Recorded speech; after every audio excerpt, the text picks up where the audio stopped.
CIET NCERT द्वारा प्रस्तुत है पाठ 14 लोकगीत। पृष्ठ संख्या 97।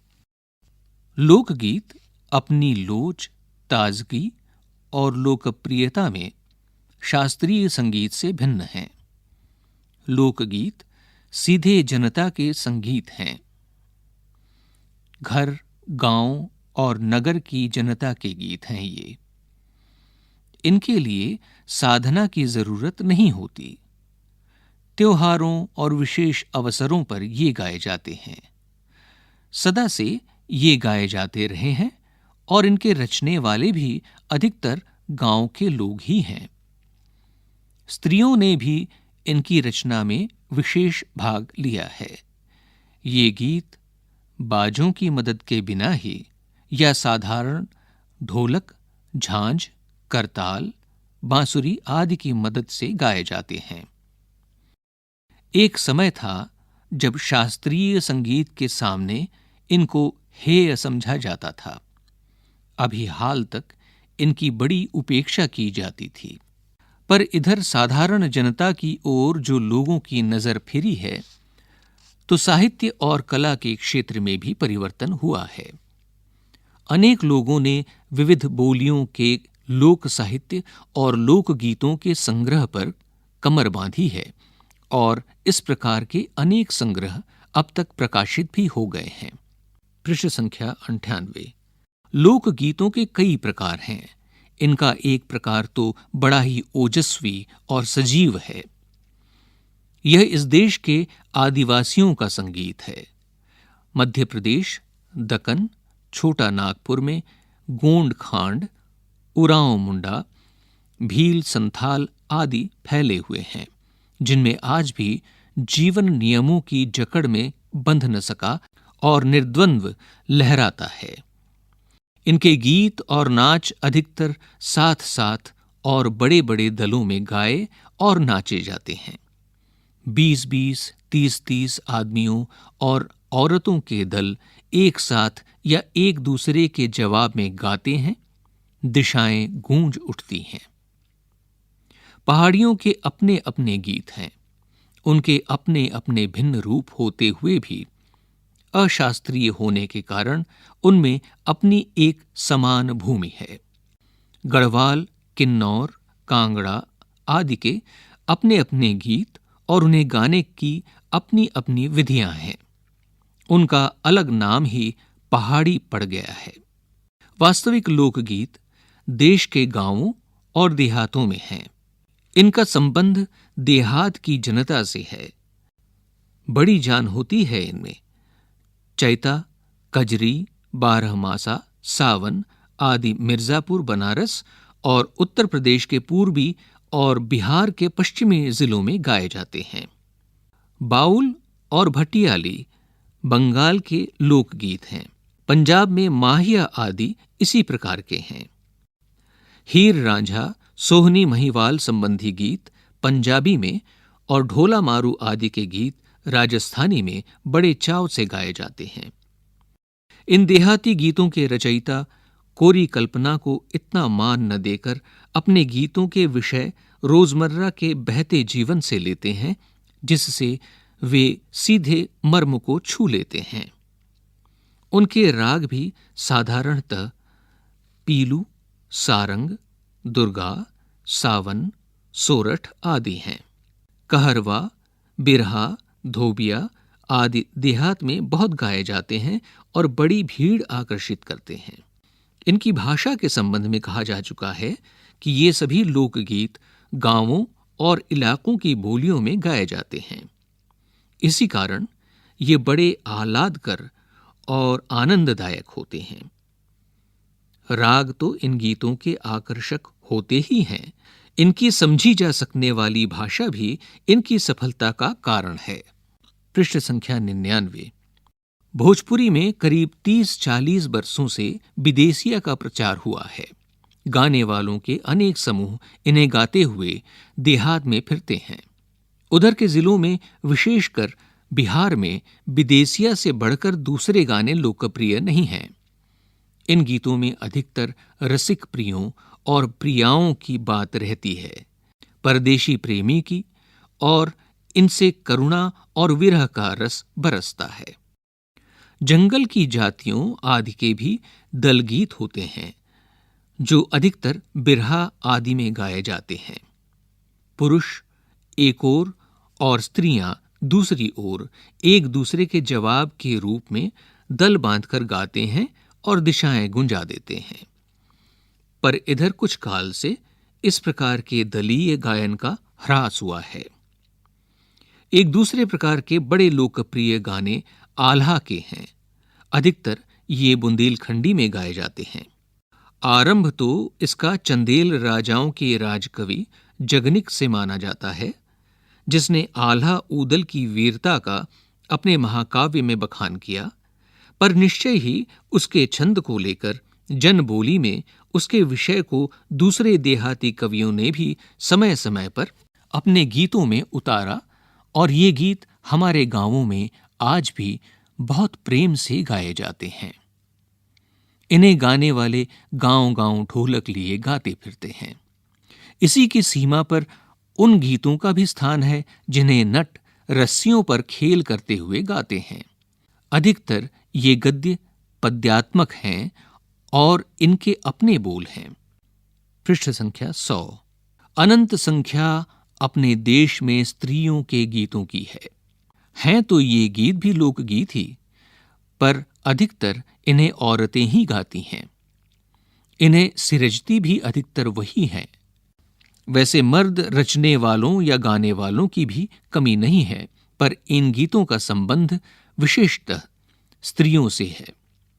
इस दृष्टि से भारत इस दिशा में सभी देशों से भिन्न है, क्योंकि संसार के अन्य देशों में स्त्रियों के अपने गीत मर्दों या जनगीतों से अलग और भिन्न नहीं हैं, मिले जुले ही हैं।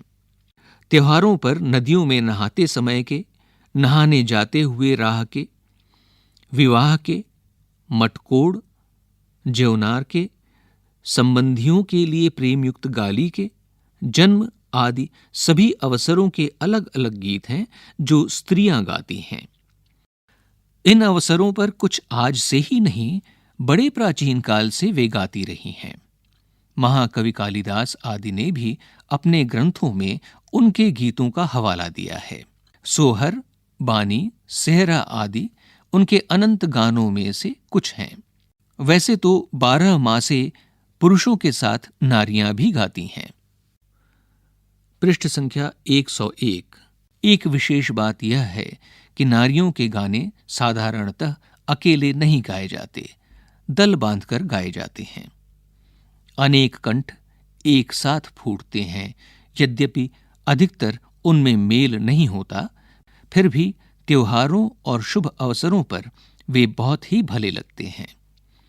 गांवों और नगरों में गायिकाएं भी होती हैं जो विवाह, जन्म आदि के अवसरों पर गाने के लिए बुला ली जाती हैं। सभी ऋतुओं में स्त्रियां उल्लसित होकर दल बांधकर गाती हैं, पर होली, बरसात की कजरी आदि तो उनकी अपनी चीज है जो सुनते ही बनती है। पूरब की बोलियों में अधिकतर मैथिल कोकिल विद्यापति के गीत गाए जाते हैं, पर सारे देश के कश्मीर से कन्याकुमारी, केरल तक और काठियावाड़, गुजरात, राजस्थान से उड़ीसा, आंध्र तक अपने अपने विद्यापति हैं। स्त्रियां ढोलक की मदद से गाती हैं। अधिकतर उनके गाने के साथ नाच का भी पुट होता है। गुजरात का एक प्रकार का दलीय गायन गरबा है, जिसे विशेष विधि से घेरे में घूम घूम कर औरतें गाती हैं। साथ ही लकड़ियां भी बजाती जाती हैं, जो बाजे का काम करती हैं। इसमें नाच गान साथ चलते हैं। वस्तुतः यह नाच ही है। सभी प्रांतों में यह लोकप्रिय हो चला है। इसी प्रकार होली के अवसर पर ब्रज में रसिया चलता है, जिसे दल के दल लोग गाते हैं, स्त्रियां विशेष तौर पर। गांव के गीतों के वास्तव में अनंत प्रकार हैं। जीवन जहां इठला इठला कर लहराता है, वहां भला आनंद के स्रोतों की कमी हो सकती है? उद्दाम जीवन के ही वहां के अनंत संख्यक गाने प्रतीक हैं। इस पाठ के लेखक हैं भगवत शरण उपाध्याय। पृष्ठ संख्या 102। प्रश्न अभ्यास। निबंध से। प्रश्न 1। निबंध में लोकगीतों के किन पक्षों की चर्चा की गई है? बिंदुओं के रूप में उन्हें लिखो। प्रश्न 2। हमारे यहां स्त्रियों के खास गीत कौन कौन से हैं? प्रश्न 3। निबंध के आधार पर और अपने अनुभव के आधार पर यदि तुम्हें लोकगीत सुनने के मौके मिले हैं तो तुम लोकगीतों की कौन सी विशेषताएं बता सकते हो? प्रश्न 4। पर सारे देश के से लेकर अपने अपने विद्यापति हैं, इस वाक्य का क्या अर्थ है? पाठ पढ़कर मालूम करो और लिखो। अनुमान और कल्पना। 1। क्या लोकगीत और नृत्य सिर्फ गांवों या कबीलों में ही गाए जाते हैं? शहरों के कौन से लोकगीत हो सकते हैं? इस पर विचार करके लिखो। 2। जीवन जहां इठला इठला कर लहराता है, वहां भला आनंद के स्रोतों की कमी हो सकती है? उद्दाम जीवन के ही वहां के अनंत संख्यक गाने प्रतीक हैं। क्या तुम इस बात से सहमत हो? विदेशिया नामक लोकगीत से कोई कैसे आनंद प्राप्त कर सकता है और वे कौन लोग हो सकते हैं जो इसे गाते सुनते हैं? इसके बारे में जानकारी प्राप्त करके कक्षा में सबको बताओ। पृष्ठ संख्या 103। भाषा की बात। 1। लोक शब्द में कुछ जोड़कर जितने शब्द तुम्हें सूझें उनकी सूची बनाओ। इन शब्दों को ध्यान से देखो और समझो कि इनमें अर्थ की दृष्टि से क्या समानता है। इन शब्दों से वाक्य भी बनाओ, जैसे लोक कला। 2। 12मासा गीत में साल के 12 महीनों का वर्णन होता है। आगे चलकर विभिन्न अंकों से जुड़े कुछ शब्द दिए गए हैं। इन्हें पढ़ो और अनुमान लगाओ कि इनका क्या अर्थ है और वह अर्थ क्यों है। इस सूची में तुम अपने मन से सोचकर भी कुछ शब्द जोड़ सकते हो। ये सूची है: इकतारा, सरपंच, चारपाई, सप्तर्षि, अठन्नी, तिराहा, दोपहर, छमाही, नवरात्र, चौराहा। 3। को, में, से आदि वाक्य में संज्ञा का दूसरे शब्दों के साथ संबंध दर्शाते हैं। झांसी की रानी पाठ में तुमने का के बारे में जाना। मंजरी जोशी की पुस्तक भारतीय संगीत की परंपरा से भारत के एक लोकवाद्य का वर्णन दिया गया है। इसे पढ़ो और रिक्त स्थानों में उचित शब्द लिखो। तुरही भारत के कई प्रांतों में प्रचलित है।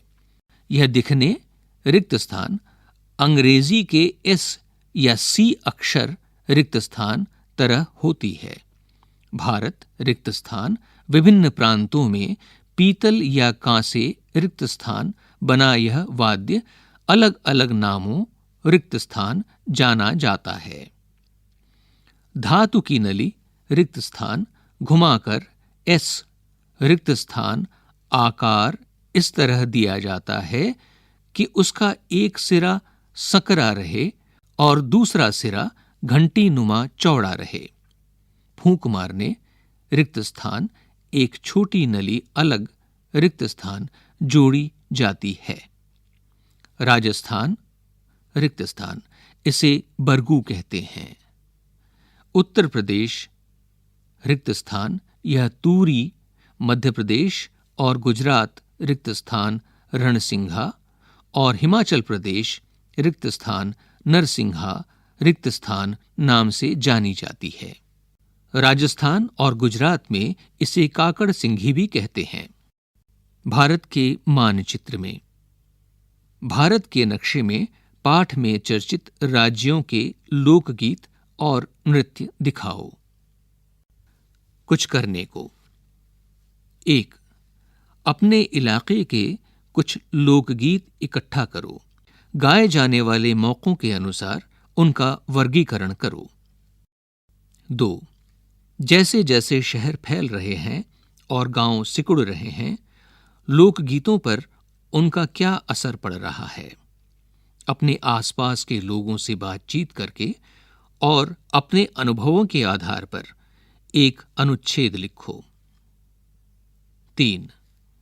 रेडियो और टेलीविजन के स्थानीय प्रसारणों में एक नियत समय पर लोकगीत प्रसारित होते हैं।